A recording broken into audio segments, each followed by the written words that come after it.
ತುಂಬ ಹತ್ತಿರದ ಸ್ನೇಹಿತರು. ಚಿಕ್ಕಮಗಳೂರಿನ ಭಾರಿ ಹತ್ತಿರವಾಗಿರ್ತಕ್ಕಂಥ ಗಿರೀಶ್ ಮುಕ್ತಿಹಳ್ಳಿ ಅವರು ಸಾಕಷ್ಟು ಪುಸ್ತಕಗಳು ಬರೆದಿದ್ದಾರೆ. ಅವ್ರ ಬಗ್ಗೆ ನಮ್ಮ ವೈಸ್ ಸ್ವಲ್ಪ ಮಾತಾಡ್ತಾರೆ. ಅವರ ಒಂದು ಪುಸ್ತಕ AD ಪುಸ್ತಕ 3ನೇ ಕಂಡಿದೆ. ಅವರ ಮೇಲೆ ಸಂತೋಷ ಆಗಿದೆ. ಈ ಒಂದು ಕಾರ್ಯಕ್ರಮಕ್ಕೆ ಶ್ರೀಯುತ ವೈಸ್ ಅವರು ನಮ್ಮ ಸಾಹಿತಿ ಮಿತ್ರರು ಅವ್ರನ್ನ ಸ್ವಾಗತಿಸ್ತೇನೆ. ಹಾಗೆಯೇ ನಮ್ಮ ಸೂರಿ ಪ್ರಭು ಅವ್ರನ್ನೂ ಕೂಡ ಸ್ವಾಗತಿಸ್ತಾ ಇದ್ದೇನೆ. ಹಾಗೆಯೇ ಗಿರೀಶ್ ಅವ್ರನ್ನು ಕೂಡ ವಿಶೇಷವಾಗಿ ಸ್ವಾಗತಿಸ್ತೇನೆ. ನಮ್ಮ ಬಸವರಾಜ್ ಅವ್ರನ್ನು ಕೂಡ ನಾನು ಸ್ವಾಗತಿಸ್ತಾ ಇದ್ದೇನೆ.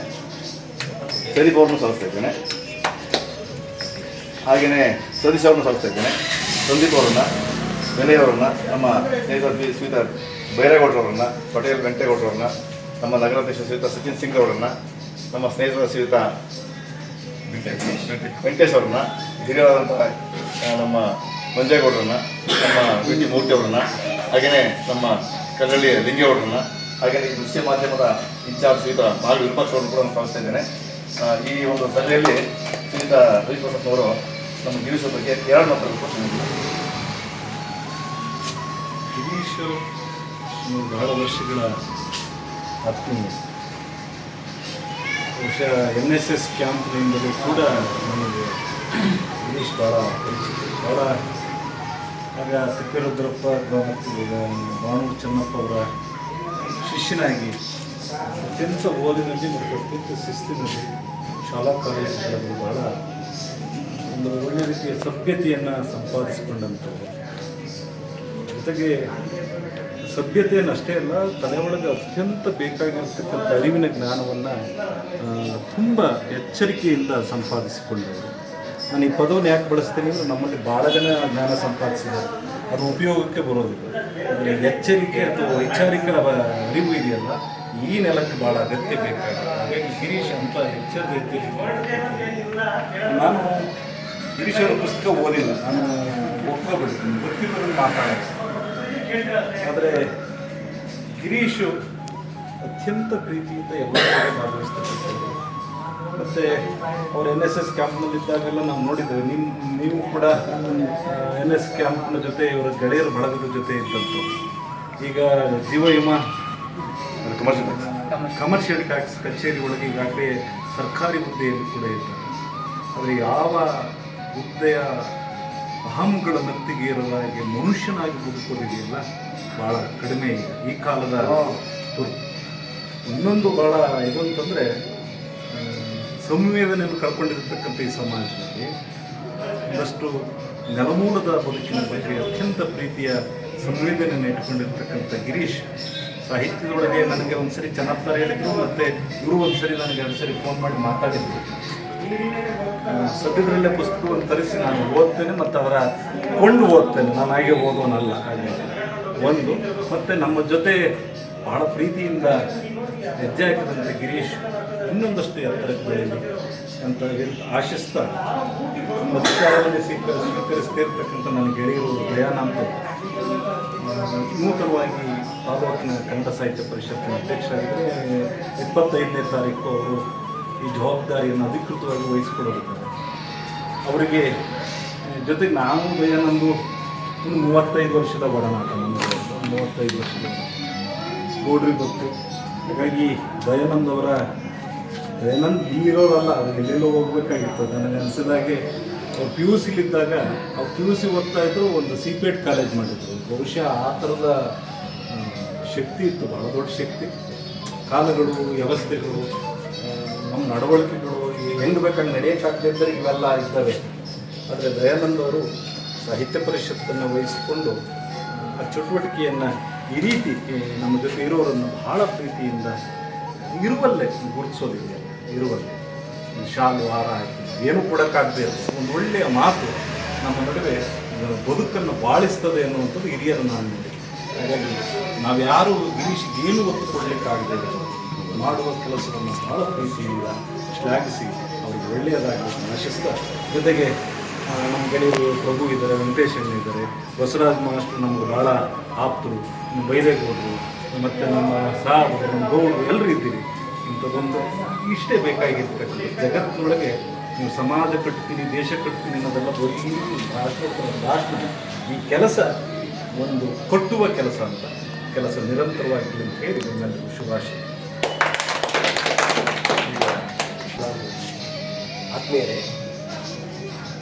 ಇಲ್ಲಿ ಸೇರಿರ್ತಕ್ಕಂತಹ ನಮ್ಮ ಸ್ನೇಹಿತರಾಗಿರ್ತಕ್ಕಂತಹ ರವೀಶ್ ಬಸಪ್ಪನವರೇ, ನಮ್ಮ ತಾಲೂಕು ಕನ್ನಡ ಸಾಹಿತ್ಯ ಪರಿಷತ್ತಿನ ನಿಯೋಜಿತ ಅಧ್ಯಕ್ಷರಾಗಿರ್ತಕ್ಕಂಥ ಮಾವಿನಕೆರೆ ದಯಾನಂದರವರೇ, ಇವತ್ತಿನ ಒಂದು ಸುಸಂದರ್ಭ ಏನಪ್ಪ ಅಂದರೆ, ಒಂದು ನಮ್ಮ IDST ಕಾಲೇಜಿನ ಒಬ್ಬ ವಿದ್ಯಾರ್ಥಿ ಮತ್ತು ಒಂದು ಸರ್ಕಾರಿ ನೌಕರಿಯಲ್ಲಿ ಇದ್ದುಕೊಂಡು ಕೂಡ ಎಲೆಮರೆ ಕಾಯಿಯಾಗಿದ್ದುಕೊಂಡು ಅವರು ಒಂದು ಏಡಿ ಶಿಕಾರಿ ಎಂಬತಕ್ಕಂತಹ ಒಂದು ಕೃತಿ 3ನೇ ಮುದ್ರಣವನ್ನು ಕಂಡಿರ್ತಕ್ಕಂಥದ್ದು ನಮ್ಮೆಲ್ಲರಿಗೂ ಕೂಡ ಸಂತೋಷಕರವಾಗಿರ್ತಕ್ಕಂತಹ ವಿಚಾರ. ಅವರು ಡಾಕ್ಟರೇಟ್ ಅಂತಹ ಒಂದು ಪದವಿಯನ್ನು ಪಡೆದಿರ್ತಕ್ಕಂಥದ್ದು ಮತ್ತು ಖುಷಿ. ಮಕ್ಕಳ ನಾಟಕಗಳ ಒಂದು ಸಂಬಂಧಿತವಾಗಿ ಅವರೊಂದು ತಾತ್ವಿಕ ನೆಲೆಗಳನ್ನು ಇಟ್ಕೊಂಡು ಒಂದು ಪ್ರೌಢ ಪ್ರಬಂಧಕ್ಕೆ ಡಾಕ್ಟರೇಟ್ ಕೂಡ ಆಗಿದೆ. ಅದು ಒಂದು ಎಲ್ಲರಿಗೂ ಕೂಡ ಖುಷಿ ತರ್ತಕ್ಕಂಥ ಸಂದರ್ಭ. ಜೊತೆಗೆ ನಮ್ಮ ಕನ್ನಡ ಸಾಹಿತ್ಯ ಪರಿಷತ್ತಿನ ತಾಲೂಕು ಘಟಕ ಇನ್ನು ಸೇವಾ ದೀಕ್ಷೆಯನ್ನು ಪಡೆತಕ್ಕಂತಹ ಒಂದು ಸನಿಹದಲ್ಲಿ ಇಟ್ಕೊಂಡು ಅವರನ್ನು ಈ ಒಂದು 3ನೇ ಮುದ್ರಣ ಕಂಡಿರ್ತಕ್ಕಂತಹ ಏಡಿ ಶಿಕಾರಿ ಕೃತಿಗೆ ಅವರು ಭಾಜನರಾಗಿದ್ದಾರೆ. ಈ ಸಂದರ್ಭದಲ್ಲಿ ಅವರನ್ನು ಗೌರವಿಸಿ ಸನ್ಮಾನ ಮಾಡ್ತಕ್ಕಂತಹ ಒಂದು ಸುಸಂದರ್ಭ ನಮ್ಮೆಲ್ಲರಿಗೂ ಕೂಡ ಬಂದಿದೆ. ಅಂತಹ ಒಂದು ಸಂದರ್ಭದಲ್ಲಿ ಎಲ್ಲರಿಗೂ ಸೇರಿರ್ತಕ್ಕಂಥವರಿಗೆ ನಾನು ಧನ್ಯವಾದಗಳನ್ನ ಅರ್ಪಿಸ್ತೇನೆ. ಅವರಿಗೆ ಈಗ ಗೌರವವನ್ನು ನಾವೆಲ್ಲರೂ ಕೂಡ ಸೇರಿ ಸಮರ್ಪಿಸ್ತಾ, ಜೊತೆಗೆ ಅವರು ಮುಂದಿನ ದಿನಗಳಲ್ಲಿ ಇನ್ನಷ್ಟು ಕೃತಿಗಳು ಹೊರಬರಲಿ ಅಂತ ನಾವಾದರೂ ಕೂಡ ಎಲ್ಲರೂ ಆಶಯವನ್ನು ವ್ಯಕ್ತಪಡ್ತಾ ಇದ್ದೇನೆ. ಎಲ್ಲರಿಗೂ ನಮಸ್ಕಾರ.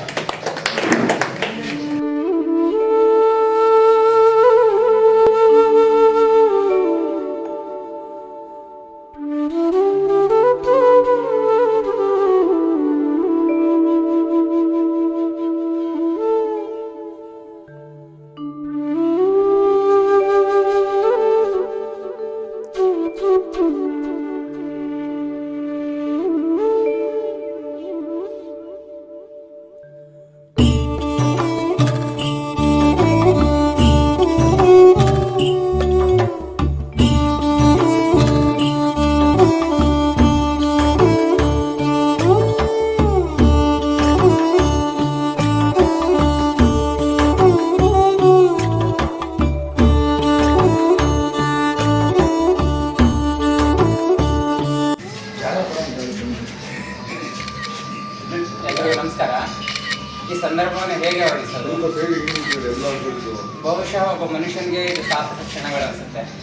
ನಾನೇನು ಅಂಥದ್ದೇನು ಮಾಡಿದ್ದಿಲ್ಲ, ಆದರೆ ನಾನು ಮಾಡಿದ್ದೀನಿ ಅಂತ ಗುರ್ಸೋದಿದೆಯಲ್ಲ, ಅದು ಒಂದು ಸಂಶೋಧನಾ ಕಾರ್ಯ. ಫಸ್ಟ್ ಆಫ್ ಆಲ್ ನಾನು ಸಂದೀಪ್ ಅವರಿಗೆ ಥ್ಯಾಂಕ್ಸ್ ಹೇಳ್ತೀನಿ. ನಾನು ಯಾವತ್ತೂ ಯಾವುದೇ ರೀತಿಯಾದಂಥ ಸ್ಟೇಟಸ್ ನಾನು ಹಾಕೋದಿಲ್ಲ, ಆದರೆ ಹಾಕ್ಬೇಕಂತ ಅನ್ನಿಸ್ತು. ಫ್ರೆಂಡ್ಸ್ ಒತ್ತಾಯದ ಮೇರೆಗೆ ಹಾಕ್ಕೊಡು ಅಂತ ಹಾಕ್ಕೊಂಡು ಅದು ಗುರುತಿಸ್ಬಿಟ್ಟು ಮಾನ್ಯ ತಾಲೂಕು ಕನ್ನಡ ಸಾಹಿತ್ಯ ಪರಿಷತ್ತಿನ ಈಗ ನೆಕ್ಸ್ಟ್ ಪದಗ್ರಹಣ ಮಾಡ್ತಕ್ಕಂತಹ ಮಾವಿನಕೆರೆ ದಯಾನಂದ ಸರ್ ಅವರಿಗೆ ತಲುಪಿಸಿದಾಗ ಈ ಒಂದು ಒಳ್ಳೆಯ ಕಾರ್ಯಕ್ರಮ ಆಯೋಜನೆ ಆಗಿದೆ. ಬಹುಶಃ ಇದು ನನಗೆ ಮರೆಯಲಾರದ ಕ್ಷಣಗಳು. ಯಾಕೆಂದರೆ ನಾನು ತುಂಬ ಸ್ಥಳೀಯವಾಗಿದ್ದುಕೊಂಡು ನಾನು ಚಿಕ್ಕ ಹುಡುಗನಿಂದ ರವೀಶ್ ಬಸಪ್ಪ ಅವರು ಕಾಂಟ್ಯಾಕ್ಟ್ ಆಗಿದ್ದರು. ನಾನು ಆವಾಗ ಪ್ರೆಸ್ ಕೆಲಸಕ್ಕೆ ಬರ್ತಾ ಇದ್ದೆ. ಪತ್ರಕರ್ತರ ಅಶೋಕ್ ಅವರ ಜೊತೆ ಇವರ ಒಡನಾಟ ಇತ್ತು, ಅಲ್ಲಿಂದ ಪರಿಚಯ ಆಗಿದ್ದು. ಆನಂತರ ಕಾಲೇಜು ದಿನಗಳಲ್ಲಿ ಮತ್ತು ರವೀಶ್ ಬಸಪ್ಪ ಸರು ತೀರಾ ಹತ್ತಿರ ಆಗ್ತಾ ಹೋದರು. ಅವ್ರ ವಿಚಾರಧಾರೆಗಳು, ಅವರ ಆಲೋಚನಾ ಲಹರಿಗಳು ನಮ್ಮನ್ನೆಲ್ಲ ಒಂದು ರೀತಿ ಉದ್ದೀಪಿಸ್ತಾ ಇದ್ರು. ಹೌದು, ಇವ್ರು ಹೇಳ್ತಿರೋದು ಕರೆಕ್ಟ್. ಯಾಕೆಂದರೆ ಬುದ್ಧ ಬಸವ ಅಂಬೇಡ್ಕರ್ನ ಅವ್ರು ಮಾತಾಡಿದ್ದೇ ಹೆಚ್ಚು, ಬೇರೆ ಯಾವ ವಿಚಾರಗಳನ್ನು ಕೂಡ ಅವ್ರು ಅಷ್ಟಾಗಿ ನಮಗೆ ರೀಚ್ ಮಾಡಿಸ್ತಾ ಇರಲಿಲ್ಲ. ಬುದ್ಧ ಬಸವ ಅಂಬೇಡ್ಕರನ್ನು ರೀಚ್ ಮಾಡಿಸ್ತಾ ಇದ್ರು. ಅಂದರೆ ಅವರ ಒಂದು ಸುತ್ತಮುತ್ತಲಿನ ವಾತಾವರಣ ನಮ್ಮನ್ನು ಉದ್ದೀಪಿಸ್ತಾ ಇತ್ತು, ಪ್ರೇರಣೆ ನೀಡ್ತಾ ಇತ್ತು. ಹಾಗಾಗಿ ನಾವು ಈ ಹಂತಕ್ಕೆ ಬರೋಕ್ಕೆ ಸಾಧ್ಯ ಆಯಿತು. ಹಾಗಾಗಿ ನಾವು ಸ್ಥಳೀಯವಾಗಿ ಇಟ್ಕೊಂಡು ನಾವು ನಮ್ಮನ್ನು ಗುರುತಿಸ್ಬೇಕು, ನಮ್ಮನ್ನು ನೋಡಬೇಕು ಅಂತ ನಾವು ಯಾವತ್ತೂ ಬಯಸ್ತವರಲ್ಲ. ನಮ್ಮ ಟೀಮ್ ಯಾರೇ ಆಗಿರಲಿ ಬಯಸ್ತವರೇ ಅಲ್ಲ. ಬಟ್ ಈ ಒಂದು ಸಂದರ್ಭ ಬಂತಲ್ಲ ಲೈಫಲ್ಲಿ, ಅದನ್ನು ನಾವು ಎಂದು ಮರೆಯೋಕ್ಕಾಗೋದಿಲ್ಲ. ಇಲ್ಲಿ ನೋಡಿ, ಪ್ರತಿಯೊಂದು ಹಂತದಲ್ಲಿರ್ತಕ್ಕಂತಹ ಸ್ನೇಹ ಜೀವಿಗಳು ನಮ್ಮಲ್ಲಿರೋದ್ರಿಂದ ಇದೊಂದು ರೀತಿಯಾದಂತಹ ಒಂದು ಸಾಮರಸ್ಯದ ಕೂಟ ಇದೆ. ಈ ಸಾಮರಸ್ಯದ ಕೂಟವನ್ನು ನಾವು ಎಲ್ಲಿ ಕಾಣಬೇಕು? ನಮ್ಮೆಲ್ಲ ಕಾಣಬೇಕು. ಇದು ಇಂಥ ಕಾರ್ಯಕ್ರಮಗಳು ಮಾಡಲಿಕ್ಕೆ ವೇದಿಕೆಗಳನ್ನ ಹುಡುಕೊಂತಾ ಹೋಗ್ತೀವಿ ಅಥವಾ ಒಳ್ಳೆ ಜಾಗಗಳನ್ನ ಹುಡುಕ್ತಾ ಹೋಗ್ತೀವಿ. ಆದರೆ ನಾವು ಒಳ್ಳೆ ಮನಸ್ಸುಗಳನ್ನ ಹುಡ್ಕೋದಿದೆಯಲ್ಲ ಅದು ಬಹಳ ಮುಖ್ಯ. ಇಲ್ಲಿ ಸೇರಬೇಕು, ಒಂದು 10 ನಿಮಿಷ ಕಾಲ ಕಳೀಬೇಕು, ಯಾರೋ ಏನೋ ಒಂದು ಮಾಡಿದ್ದಾರೆ ಅಂತ ಅವ್ರ ಜೊತೆ ನಾವು ಒಂದು 10 ನಿಮಿಷ ಕಾಲ ಕಳೀಬೇಕು ಅನ್ನೋ ಒಂದು ಆ ಮನೋಭಾವ ಇದೆಯಲ್ಲ, ಆ ಮನೋಭಾವನೆ ನಮ್ಮನ್ನು ಮನುಷ್ಯತ್ವದ ಕಡೆಗೆ ಕರ್ಕೊಂಡು ಹೋಗ್ತಕ್ಕಂತಹ ಸುಗಮ ದಾರಿ ಅದು. ಹಾಗಾಗಿ ನಾನು ಮುಖಸ್ಥಿತಿ ಅಥವಾ ನನ್ನನ್ನು ನಾನು ಹೇಳ್ಕೊಳ್ತೀನಿ ಅಂತಲ್ಲ, ನಾನು ಎಲ್ಲೂ ನನ್ನ ಬಗ್ಗೆ ನಾನು ಹೇಳ್ಕೊಂಡಿಲ್ಲ. ಹಾಗಾಗಿ ಸರು ಮತ್ತು ಮಂಜೇಗೌಡರು ಸರು ಮತ್ತು ದಯಾನಂದ್ ಸರು ನನ್ನ ಕಚೇರಿ ಬಂದರು. ಪಾಪ ನನಗೆ ಅವರು ಹಿರೀಕರು ಅಂತ ಗೊತ್ತಾಗಲಿಲ್ಲ. ನಾನೇನು ಮಾಡಿ ತುಂಬ ಬಿಸಿ ಶೆಡ್ಯೂಲಲ್ಲಿ ಸರ್ ಮೇಲ್ಗಡೆ ಬನ್ನಿ ಅಂತ ಹೇಳಿದೆ ಸರ್ಗೆ. ಅವರೊಬ್ಬರೇ ಬಂದಿದ್ದಾರೆ ಅಂತ ತಿಳ್ಕೊಂಡೆ. ಆದರೆ ಬಂದಿದ್ದು ನೋಡಿದ್ರೆ ಹಿರಿ ಜೀವ. ಆ ಹಿರಿ ಜೀವ ಬಂದಾಗ ನಮಗೆ ಹೆಂಗೆ ಅನ್ನಿಸ್ಬೇಕು, ನಾನು ತುಂಬ ಕುಗ್ಗಿ ಹೋಗ್ಬಿಟ್ಟೆ ಆ ಟೈಮಲ್ಲಿ. ಆದರೆ ನಾನು ಅಸಹಾಯಕ, ಅವ್ರ ಮೇಲ್ಗಡೆ ಬಂದಾಗಿದೆ, ಮತ್ತು ನಾನು ಕೆಳಗಡೆ ಕಳಿಸ್ಕೊಡ್ಲೇಬೇಕು. ಸೊ ನಾನು ಅವ್ರ ಜೊತೆ ಮತ್ತೆ ಒಂದು 20 ನಿಮಿಷ ಒಡನಾಟ ಮಾಡಿ ಅವ್ರನ್ನ ಕಳಿಸ್ಕೊಟ್ಟಿದ್ದು ನೋಡಿದ್ರೆ ಅವರು ಇಷ್ಟು ಜನಗಳನ್ನೆಲ್ಲ ಸೇರಿಸಿ, ಇಬ್ಬರು ಮತ್ತು ಸಂದೀಪ್ ಅವರು ಸೇರಿಸಿ, ಮತ್ತು ಶರೀಫು ಮತ್ತು ನಮ್ಮ ವಿರೂಪಾಕ್ಷ ಅವರು ಮತ್ತು ನಮ್ಮ ಎಲ್ಲಿ ಅಣ್ಣ ಸತೀಶ್ ಅಣ್ಣ ಅವರು ಎಲ್ಲ ನಿಮ್ಮ ಹಿರಿಕರ ಜೀವಗಳನ್ನ ಸೇರಿಸಿ ನನ್ನ ಒಂದು ಕ್ಷಣನೂ ವಿರಾಮ ಬಿಡ್ದಲೆ ಕರ್ಕೊಬಂದು ನಿಲ್ಸೋದಿದೆಯಲ್ಲ, ನಿಮ್ಮ ಪ್ರೀತಿಗೆ ನಾನು ಯಾವತ್ತೂ ಆಭಾರಿನೇ. ಇಂಥ ಗುರುತಿಸುವ ಕೆಲಸ ಕನ್ನಡ ಸಾಹಿತ್ಯ ಪರಿಷತ್ತಿನ ಘಟಕದೊಳಗಡೆ ಆಗಲೇಬೇಕು. ಯಾಕೆ ಅಂದರೆ ಕನ್ನಡ ಸಾಹಿತ್ಯ ಪರಿಷತ್ತು ಮಾಡಬೇಕಾದ ಕೆಲಸನೇ ಮೊದಲು ಅದು. ನಮ್ಮ ಕನ್ನಡ ಅಂದರೆ ಕೇವಲ ಭಾಷೆ ಅಲ್ಲ, ಅದೊಂದು ಬದುಕು. ಹಾಗಾಗಿ ಯಾರು ಕನ್ನಡದೊಳಗಡೆ ಬದುಕ್ತಾ ಇದ್ದಾರೆ ಅಂಥವ್ರನ್ನ ಗುರುತಿಸಿ ಅವ್ರ ಮುಂದೆಲ್ಲ ತಗೊಬಂದ್ರೆ ಅವರು ಮತ್ತೊಂದಿಷ್ಟು ಕೆಲಸವನ್ನ ಮಾಡ್ತಾರೆ, ಕನ್ನಡದ ಕೆಲಸವನ್ನು ಮಾಡ್ತಾರೆ, ಬೇರೆ ಯಾವುದೂ ಅಲ್ಲ. ಹಾಗಾಗಿ ನಾನು ದಯಾನಂದ್ ಸರ್ನ ತುಂಬ ಮೆಚ್ಕೊಂಡಿದ್ದೇನೆ. ಆದರೆ ಆ ಮೆಚ್ಚುಗೆಗೆ ಅವರು ಯಾಕೋ ಇಷ್ಟಪಡ್ತಾ ಇಲ್ಲ ಅಂದರೆ ಅವ್ರ ದೊಡ್ಡ ಗುಣ ಅದು. ಮತ್ತು ಎಷ್ಟೇ ಆಕ್ಟಿವ್ ಆಗಿದ್ದಾರೆ ಅಂದರೆ ಬಹುಶಃ ಇಂಥ ಸೂಪರ್ ಫಾಸ್ಟ್ ಕೆಲಸಗಳನ್ನ ನಾನು ಎಲ್ಲೂ ನೋಡಿಲ್ಲ. ಇವತ್ತು ಮಾಡೋಣ, ಗಿರೀಶ್ ಎಲ್ಲ ಬಿಡೋಣ, ರವೀಶ್ ಬಸಪ್ಪ ಅವರೆಲ್ಲ ಬಿಡೋಣ, ಸಂದೀಪ್ ಅವರೆಲ್ಲ ಬಿಡೋಣ ಅಂತ ಯಾವತ್ತೂ ಹೇಳಿದ್ದಿಲ್ಲ. ಅಂಥ ಮಾನವೀಯತೆ ಇರ್ತಕ್ಕಂತಹ ಮನುಷ್ಯತ್ವ ಇರ್ತಕ್ಕಂಥ ಹೃದಯ ಅವರು. ಹಾಗಾಗಿ ಬಹುಶಃ ಇದು ನೀವು ಮಾಡಿರ್ತಕ್ಕಂಥ ಗೌರವ ನಾನು ಯಾವತ್ತೂ ಮರೆಯಲ್ಲ, ನಾನು ಯಾವತ್ತೂ ಮರಿಬಾರ್ದು ಕೂಡ, ಮತ್ತು ಯಾವತ್ತೂ ಕೆಡುಕನ್ನು ಬಯಸಬಾರ್ದು ಯಾರಿಗೇ ಆಗಲಿ. ಹಾಗಾಗಿ ಈ ಮಾನವೀಯತೆ ಒಳಗಡೆ ಕೆಡುಕನ್ನು ಬಯಸ್ದಲೇ ನಾನು ಕನ್ನಡಕ್ಕೋಸ್ಕರ ಕೆಲಸ ಮಾಡ್ತೇನೆ ಅಂದಿದ್ರೆ ಇಂಥವೆಲ್ಲ ನಮಗೆ ಸ್ಫೂರ್ತಿ ಕೊಡ್ತವೆ. ಹಾಗಾಗಿ ನಿಮ್ಮಂತಹ ಸ್ಫೂರ್ತಿದಾಯಕ ಕೆಲಸಗಳು ನನ್ನನ್ನು ಮತ್ತಷ್ಟು ಕೆಲಸ ಮಾಡಲಿಕ್ಕೆ ಶುರು ಆಗ್ತವೆ. ನನ್ನ ಈಗ ನೆಕ್ಸ್ಟು ಒಂದು 2-3 ಕೃತಿಗಳು ಫೈನಲ್ ಆಗಿದೆ ಆಲ್ರೆಡಿ. ಅದು ಕೂಡ ನಾಟಕಗಳೇ. ಒಂದು ಬೆಟ್ಟದ ದೀಪ, ನಮ್ಮ ಇನ್ಸ್ಪಿರೇಷನ್ ದೇವರಮ್ಮನ ಬೆಟ್ಟ ಇಟ್ಕೊಂಡು ಮಾಡಿರೋದು. ಬೇಡಿ ಶಿಖರಿಗೆ ಗೊತ್ತಿದ್ದಂಗೆ ಮಲ್ನಾಡು ಫುಲ್ ಕಂಟೆಂಟ್ ಮಲ್ನಾಡಿದೆಯ. ಅನಂತರ ಬಂದು ಇನ್ನೊಂದು ಕಲ್ಯಾಣದ ಬೆಳಕು, ಅದು ಬಸವಣ್ಣನ ಜೀವನ ಚರಿತ್ರೆಯನ್ನು ಹೇಳುವಂಥದ್ದು. ಪ್ರಭುಶಂಕರ್ ಅವರ ಮಾರ್ಗದರ್ಶನದಲ್ಲಿ ಅವರ ಒಪ್ಪಿಗೆಯ ಮೇರೆಗೆ ಒಂದು ಸಬ್ಜೆಕ್ಟ್ನ ಇಟ್ಕೊಂಡು ಆ ನಾಟಕ ಬರ್ತಿದ್ದೇನೆ. ಪ್ರಭುಶಂಕರ್ ಸರ್ ಇಲ್ಲ. ಈಗ ಇನ್ನೊಂದು ಒಂದು ಮಧ್ಯಪ್ರದೇಶದಲ್ಲಿ ಒಂದು ಇನ್ಸಿಡೆಂಟ್ ಆಯಿತು, ಅದು ಪ್ರಜಾವಾಣಿ ಪೇಪರಲ್ಲಿ ಬಂತು. ಏನು ಅಂದರೆ ಸತ್ತ ಅಪ್ಪನ ದೇಹವನ್ನು ಪಾಲು ಕೇಳುವಂಥ ಮಕ್ಕಳು. ಅದು ಸತ್ತ ಅಪ್ಪನ ದೇಹದ ಪಾಲನ್ನು ನಂಗರ್ಧ ಕೊಡುವಂತ. ಅದು ಓದ್ಬಿಟ್ಟು ನಾನು ಶಾಕ್ ಆದೆ. ಓದ್ಬಿಟ್ಟು ಶಾಕ್ ಆದಾಗ ಏನು ಮಾಡೋದು, ಸಾಕಾಗೋಯ್ತು ನನಗಂತ. ಅದು ಓದ್ಬಿಟ್ಟು ಬರೀ 10 ಲೈನಲ್ಲಿದೆ ಸಂಕ್ಷಿಪ್ತ ಸುದ್ದಿ.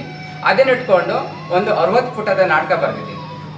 10 ಲೈನಿಂದ ಕತೆ ಅಂದರೆ 10 ಲೈನಿಂದ ವಿಷಯ 60 ಪುಟದ ನಾಟಕ ತನಕ ಬೆಳೀತದೆ. ಅಂದರೆ ನಾವು ಕಂಡ ಇಂಥವ್ರ ಜೊತೆ ನಿಮ್ಮಂಥವ್ರ ಜೊತೆ ಇಲ್ಲಿ ಬದುಕನ್ನು ಕಂಡುಂಡು ಅನುಭವಿಸಿರ್ತಕ್ಕಂಥ ಅನುಭವಗಳೇ ಅಲ್ಲಿ ಮಾನವೀಯ ಸಂಘರ್ಷಗಳು, ಮಾನವೀಯ ಸಂಬಂಧಗಳು.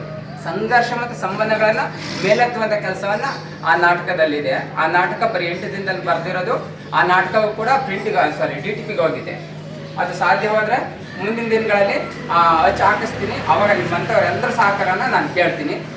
ನನ್ನ ಈ ಒಂದು ಸಾಹಿತ್ಯದ ಕೆಲಸಕ್ಕೆ ತುಂಬ ಬೆಂಬಲವಾಗಿ ನೀಡಿರ್ತಕ್ಕಂತಹ ಮರೆಯಲ್ಲಿರ್ಬೋದು, ಮುಂದೆಯಲ್ಲಿರ್ಬೋದು, ಯಾರೇ ಆಗಿರಲಿ, ನನ್ನ ಹೆಸರು ಹೇಳ್ದಲ್ಲೇ ಇರ್ಬೋದು, ಹೆಸರು ಹೇಳಿರ್ಬೋದು, ಯಾರೇ ಇರಲಿ, ಅವರೆಲ್ಲರೂ ಕೂಡ ನನ್ನನ್ನು ಮನ್ನಿಸಬೇಕು ಮತ್ತು ಉತ್ತೇಜನ ಕೊಡಬೇಕು. ಹಾಗಾಗಿ ನಾನು ಆ ಮನ್ನಿಸುವಿಕೆ ಮತ್ತು ಉತ್ತೇಜನ ಕೊಡುವಿಕೆಯ ಕೋರಿಕೆಯನ್ನು ತಮ್ಮಲ್ಲಿ ಇಟ್ಟು ನನ್ನ 2 ಮಾತುಗಳನ್ನು ಮುಗಿಸ್ತೇನೆ. ನಮಸ್ಕಾರ.